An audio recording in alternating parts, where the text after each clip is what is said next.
Tenez, on va parler de politique dans un instant puisqu'il est 8h15. Bretagne 5, l'invité de la matinale. Et notre invité de la matinale en ce mardi, invité politique, est Marion Gorgiard, candidate du nouveau Front Populaire au second tour des législatives dans la première circonscription des Côtes-d'Armor, à savoir la circonscription de Saint-Brieuc-Plérin. Elle est venue ce matin au micro de la matinale pour être en direct avec nous. Je l'en remercie. Bonjour. Bonjour Stéphane Hamon. Alors, j'imagine que le temps est compté, que les nuits sont courtes, que la campagne est intense. Ça vous a surpris, cette dissolution, un peu inattendue tout de même?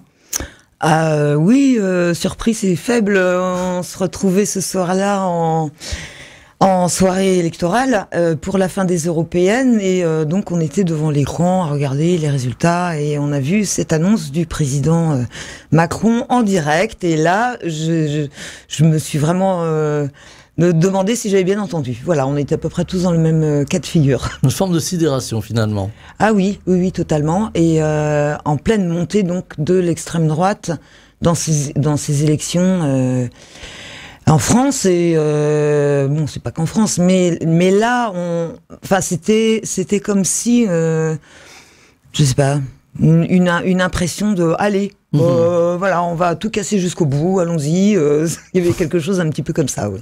Alors, il s'en est suivi la mise en place de la campagne, qui a été très courte pour ce premier tour.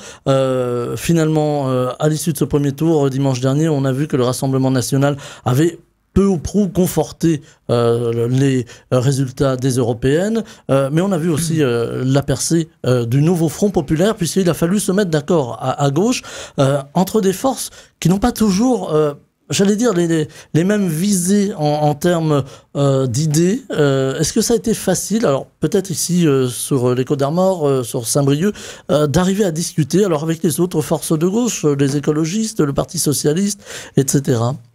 Alors, donc, on va pas dissocier, hein, je ne suis pas dans les instances nationales, mais en attendant, ce nouveau Front Populaire a émergé de manière très rapide. C'est un véritable tour de force qui s'est opéré, de se dire qu'en 48 heures, on avait réussi en fait à se mettre d'accord pour contrer cette montée de l'extrême droite assez inquiétante, très inquiétante. Et aussi, je crois que c'est quelque part Monsieur Macron a réussi, enfin en tout cas nous a permis ça, parce que dans le délai tellement court qu'il y avait, c'est pas qu'on n'avait pas le temps de réfléchir, mais il fallait réfléchir vite et bien. Il fallait être efficace, et c'est ce qui s'est passé en fait. Ça a été véritablement efficace. Je pense qu'il y a des gens qui n'ont pas beaucoup dormi là-haut. Ça a été très efficace, et du coup on est parti vent debout, unitaire.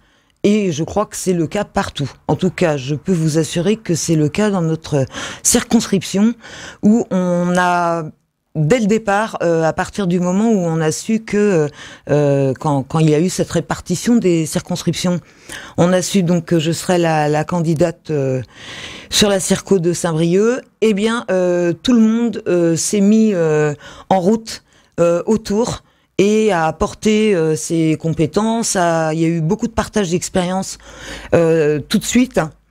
On a fait cette fameuse assemblée un peu de lancement, et depuis ça se confirme. C'est ça qui est vraiment très chouette, je trouve. Ça se confirme, c'est que les militants des formations respectives font du porte-à-porte ensemble, voilà, vont sur les marchés ensemble, on se retrouve, on échange. Enfin bon, on a un petit QG dans le centre-ville qui est très sympathique, où se trouve une partie du matériel et où on peut se retrouver le soir pour échanger, voilà. Donc ça se passe vraiment très très bien et j'en suis ravie. Alors, d'un point de vue politique, on peut imaginer qu'Emmanuel Macron a fait un coup de poker, on a entendu ce terme-là qui a été prononcé sur certaines antennes, en tout cas un pari. Est-ce que c'est le pari de la désespérance selon vous?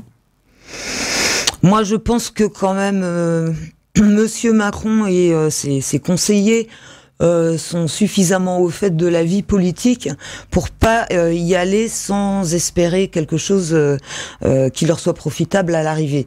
Donc après priori, cette date, à mon avis, elle avait été déjà posée sur le papier.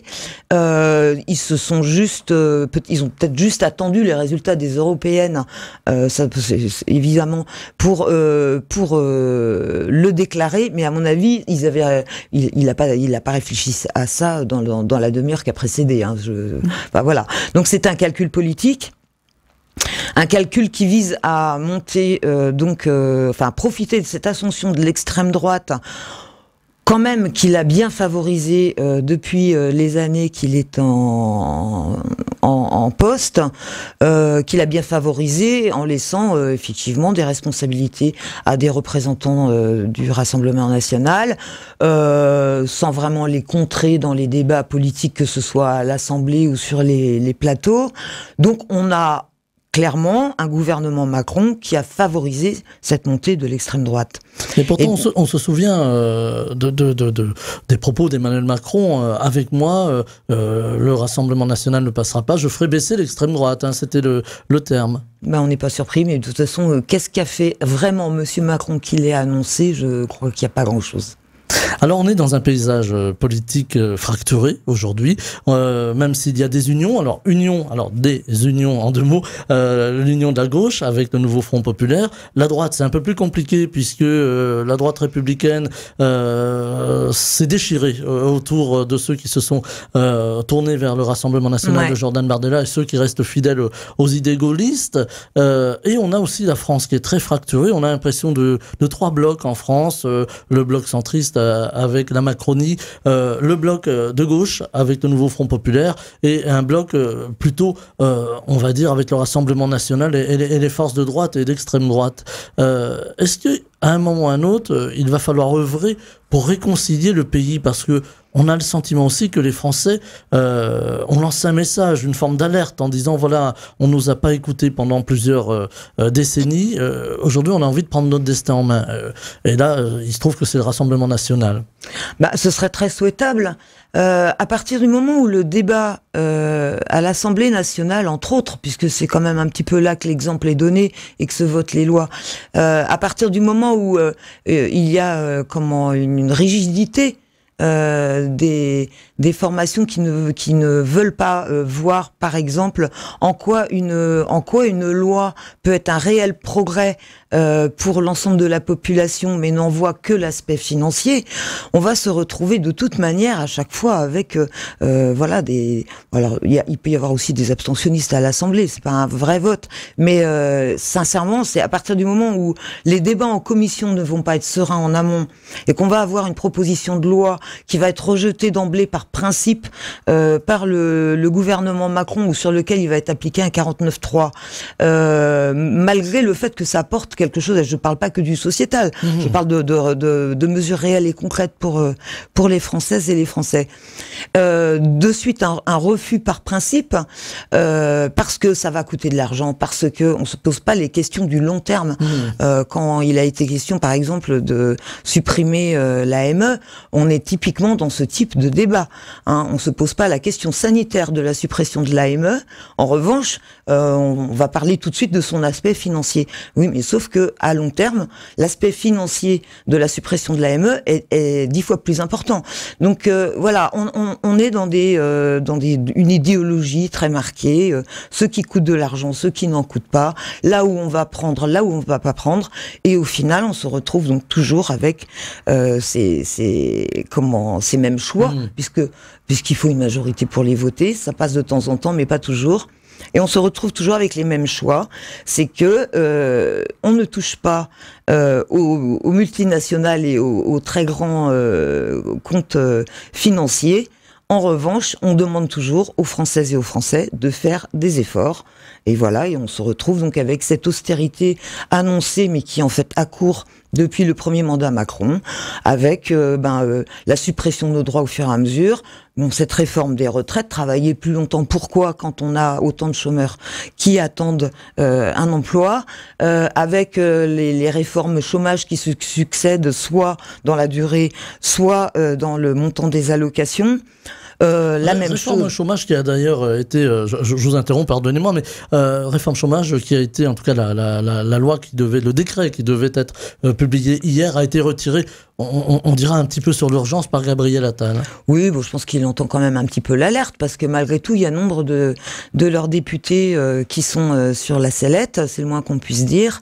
Et oui, alors bon, là, c'est une sorte de petit signal qui va être reculé. Il va réapparaître un jour ou l'autre si les choses continuent de même. Et c'est pour ça que le plus urgent, là, le plus urgent vraiment, c'est de absolument refouler l'extrême droite, dans cette montée, faut vraiment la stopper net cette semaine. Il faut absolument que les gens se rendent bien compte de la situation.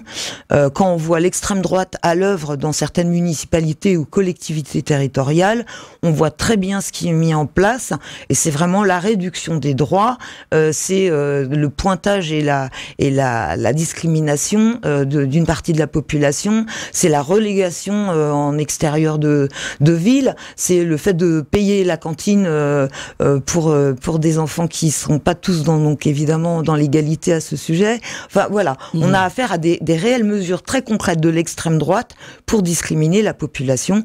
Et en fait, je préfère le préciser tout de suite, l'extrême droite n'aime pas donc les étrangers.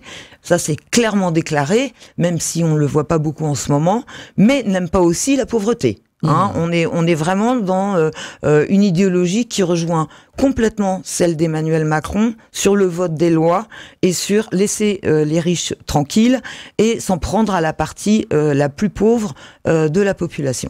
Alors, une logique comptable que vous combattez, Tout à fait. On dira un mot du programme tout à l'heure, parce qu'il y a beaucoup de mesures très précises dans votre programme, mesures sociales importantes, c'est un programme social, un programme de gauche, on pourrait le dire comme ça. Pas que social, mais oui. Mais entre autres, voilà, avec aussi des critiques. On a entendu Bruno Le Maire, par exemple, qui a dit, voilà, si demain le nouveau Fonds populaire arrive, c'est la faillite de la France, ils pourront pas financer leur programme.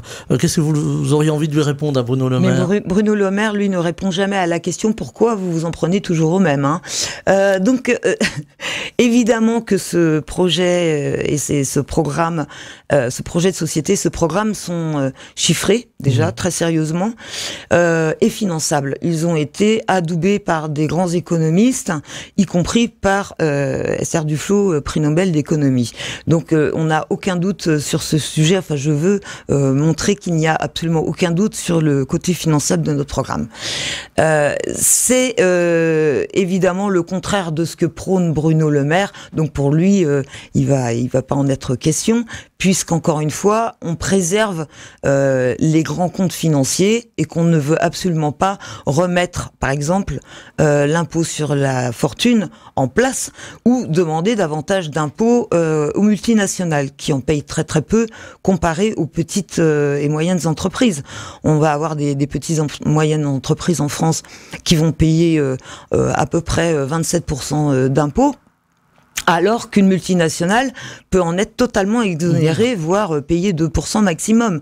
Donc on se retrouve clairement avec encore une fois, puis bon, on revient aussi sur le CICE qui est accordé sans contrepartie de création d'emplois, et on peut parler du montant de l'évasion fiscale qui est juste, qui permettrait de réparer et de remettre des lits dans tous les hôpitaux de France, largement. Donc en fait, on est dans un choix politique.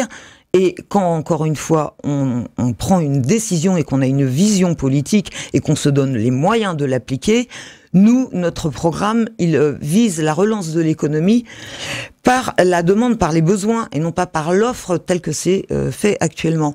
À partir du moment, c'est évident, un enfant de 6 ans pourrait comprendre, à partir du moment où on permet aux gens d'avoir les moyens de vivre correctement et d'avoir des dépenses non seulement correctes pour s'alimenter, se chauffer, se loger, et qu'en plus, ils pourraient en plus sortir un petit peu au restaurant de temps en temps ou aller au cinéma, on participe à ou réparer leurs fenêtres, on participe à toute cette économie, parce qu'ils auront les moyens de le faire.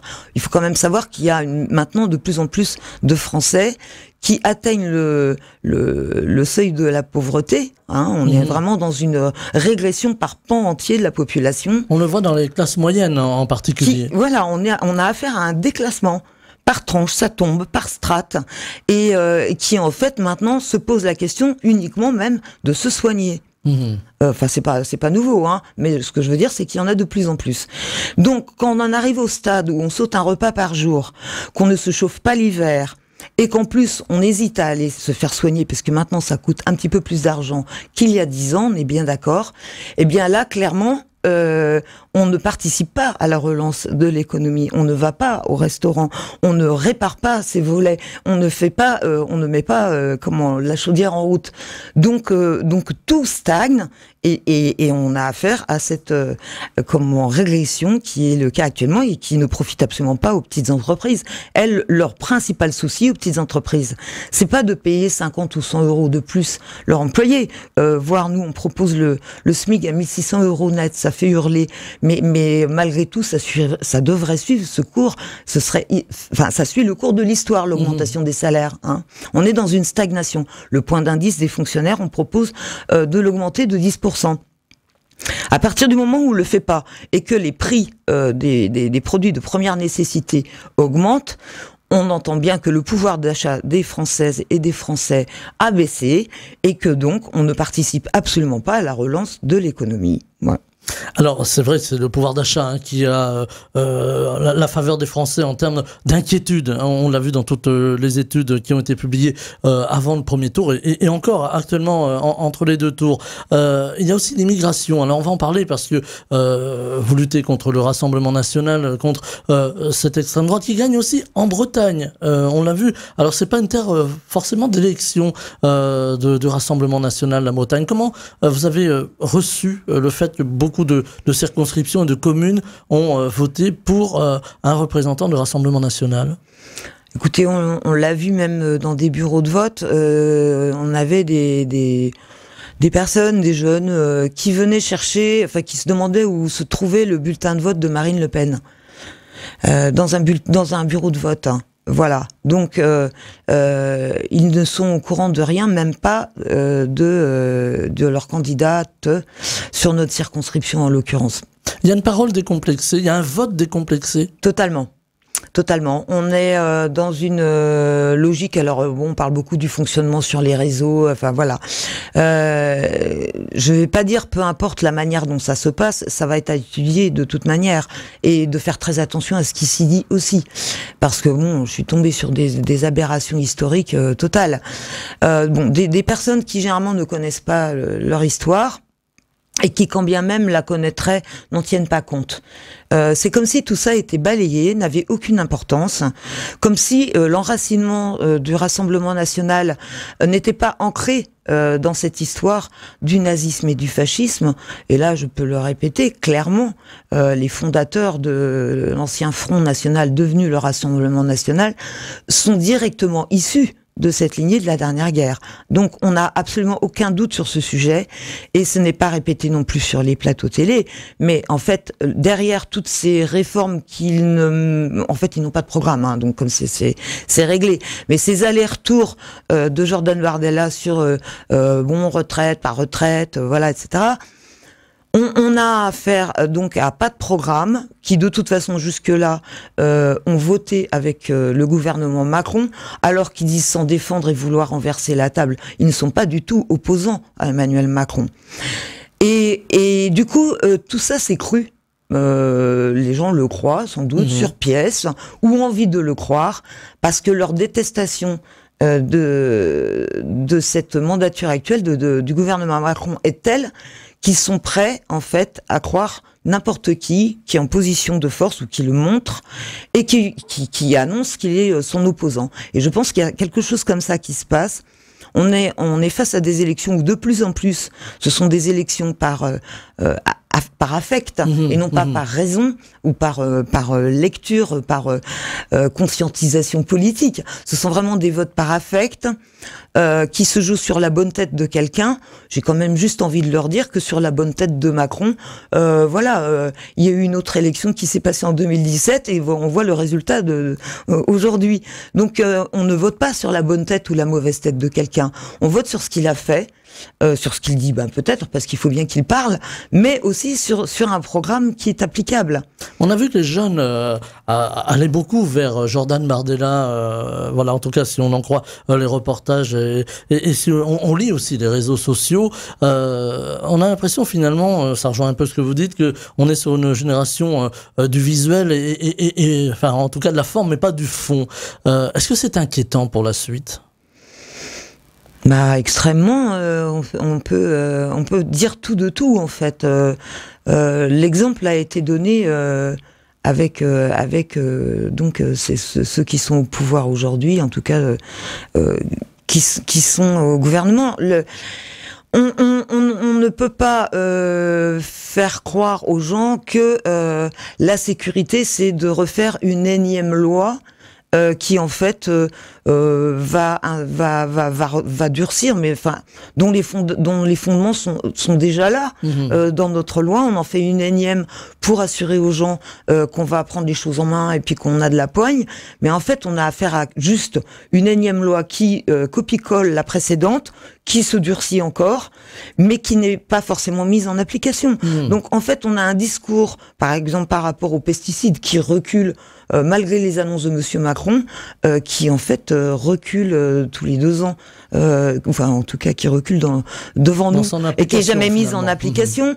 Par rapport à je sais pas, toutes les annonces qui ont été faites pour l'égalité homme-femme, pour l'enseignement ou pour la santé, que n'a-t-on entendu pendant et au sortir du Covid? Voilà, et ça n'a pas été mis en application du tout. On a mis les gens en danger. On a vu les Français aussi s'inquiéter de l'immigration. Alors, c'est un vaste sujet parce que, voilà, on le traitera pas en quelques minutes, évidemment, mais il y a une inquiétude. Les gens ont le sentiment qu'il y a beaucoup d'immigration, que ça crée des problèmes. Alors, on ne va pas non plus lancer le débat ici sur est-ce que l'immigration crée plus d'insécurité, il faudrait plus de temps, mais si on s'en tient vraiment à l'immigration aujourd'hui, est-ce qu'on a raté quelque chose en France dans l'accueil, dans la répartition, peut-être même au-delà de la France, au niveau de l'Europe, puisqu'il y avait les Européennes le 9 juin. Est-ce qu'il faut repenser l'immigration, en tout cas ceux qui viennent sur notre territoire, pour mieux les intégrer, pour mieux les accueillir et ne pas les laisser diverguer dans les rues? Mais c'est simplement que, je ne sais pas si vous voyez le parcours d'un immigré là, il y a rien, absolument rien en France d'accueillant depuis des années. C'est un parcours extrêmement difficile, y compris pour des jeunes mineurs, surtout. Les personnes se trouvent ballottées en fait d'un service à un autre quand on arrive à obtenir un rendez-vous en préfecture pour les personnes qui voudraient les aider. On doit avoir affaire en fait à un minimum de services juridiques pour pouvoir les accompagner. Il faut des familles pour pouvoir accompagner, enfin en tout cas héberger des jeunes mineurs en attendant que leur parcours soit clairement identifié, qu'ils soient considérés comme mineurs, qu'ils puissent intégrer un établissement scolaire. Donc rien n'est fait, on en voit beaucoup à la rue. Et on a aussi des OQTF qui sont distribués des fois même avant qu'ils soient majeurs. Avec donc, le risque pour ceux qui sont à la rue de se faire mettre la main dessus par complètement, c'est extrêmement dangereux. Des mafias, par exemple. C'est extrêmement dangereux, oui, parce qu'en fait ils n'ont pas de moyens de subsistance, mais c'est le cas encore une fois pour les immigrés. Comme pour ceux qui sont dans l'extrême pauvreté en France, on va parer au plus pressé pour pouvoir s'en sortir financièrement. Donc ça va être quoi? Ça va être peut-être un petit peu de deal pour avoir de l'argent et de l'argent frais. Ça peut être le cas, bien sûr. Ça peut être aussi, et c'est extrêmement dangereux, concernant leur intégrité physique, entrer dans des réseaux de prostitution. Ça peut être de petits larcins uniquement pour pouvoir avoir, encore une fois, de quoi s'en sortir au jour le jour. Je pense qu'il y a un orgueil quand on en voit beaucoup plus évidemment à Paris qu'ici sur notre circonscription, de personnes qui font la Manche à côté du métro. Mais il y a des gens, clairement, on se rend compte que 2 mois avant, et là je parle pas d'immigration, 2 mois avant, ils avaient encore de quoi s'habiller et se nourrir, et là c'était plus le cas. Ça va extrêmement vite. Donc pour revenir sur l'immigration, excusez-moi, on n'a pas un accueil extraordinaire des migrants en France, pas du tout. Il existe des structures, on se donne des quotas peut-être, on veut absolument pouvoir mettre dehors ceux qui n'ont pas leur papier, mais est-ce qu'on fait tout ce qu'il faut pour qu'ils en aient? Et encore une fois, c'est un 2 poids 2 mesures.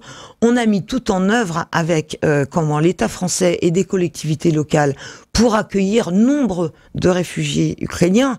Et dès qu'il s'agit de réfugiés qui viennent d'une autre partie du monde, et pour ne pas le citer au Moyen-Orient ou en Afrique, là, non, tout de suite, ça devient problématique. Et pourquoi ? Et on n'a pas atteint ce seuil. On n'a pas, j'ai pas le chiffre en tête là, mais on n'a pas du tout une vague d'immigration qui est complètement folle. Enfin, on le voit autour de nous. Arrêtons. On a une immigration à 2 vitesses finalement. Voilà, complètement. Et pareil que ce qu'a fait Madame Meloni d'extrême droite en Italie, qui promettait ça dans son programme et qui en fait revenu sur cette mesure, puisqu'elle s'est empressée de laisser passer, je crois que c'est 400 000 voilà, de les régulariser afin que en fait ils puissent subvenir aux métiers en tension, comme on dit chez nous. Bon, c'est très bien, il faut du monde partout, il faut du monde pour travailler, mais on ne peut pas comme ça, tiens, j'ouvre la vanne, je la ferme, et en attendant, on met toutes ces personnes dans un entre-deux juridique, dans des centres de détention, avec leurs enfants. Ça, c'est interdit, avec leurs enfants. Il nous reste 4 petites minutes. Voilà, ça va très vite le matin. Je voulais vous entendre aussi sur. On a beaucoup pointé du doigt les réseaux sociaux, les médias. Voilà, on va balayer un peu devant notre porte dans la montée du Rassemblement national en particulier.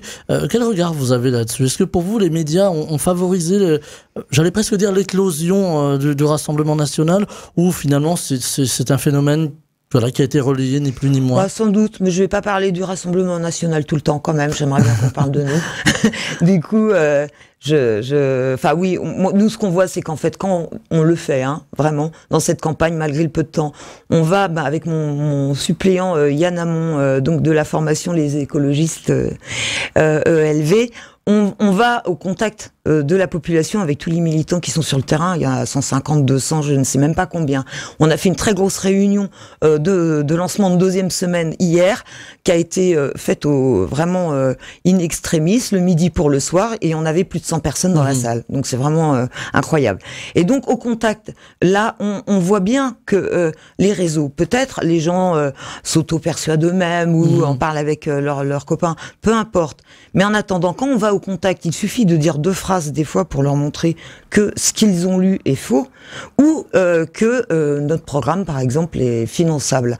Et donc ces mesures d'urgence dans notre programme qu'on peut mettre en place, on a des mesures des 15 premiers jours, ce ne sont pas des propositions de loi qui font des allers-retours entre l'Assemblée et le Sénat, ce sont des décrets, abrogation donc de la réforme des retraites.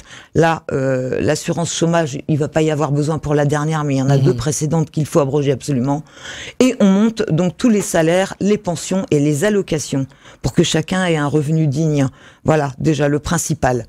Voilà, des dossiers qui vont aller très vite, si j'en crois en tout cas ce que vous dites. Il y a bon espoir que, aller au soir du 7 juillet, on ait une France à gauche où ça va être très dur d'avoir une majorité. Bon, ça s'annonce compliqué d'avoir une majorité. Il y a quand même des ballottages dans beaucoup de circonscriptions. Donc ça va être très dur, mais c'est possible. Donc c'est pour ça qu'il faut qu'absolument tout le monde se réveille. Ceux qui ne l'avaient pas fait avant, encore une fois, on ne les culpabilise pas. Mais là, l'instant est vraiment très très grave.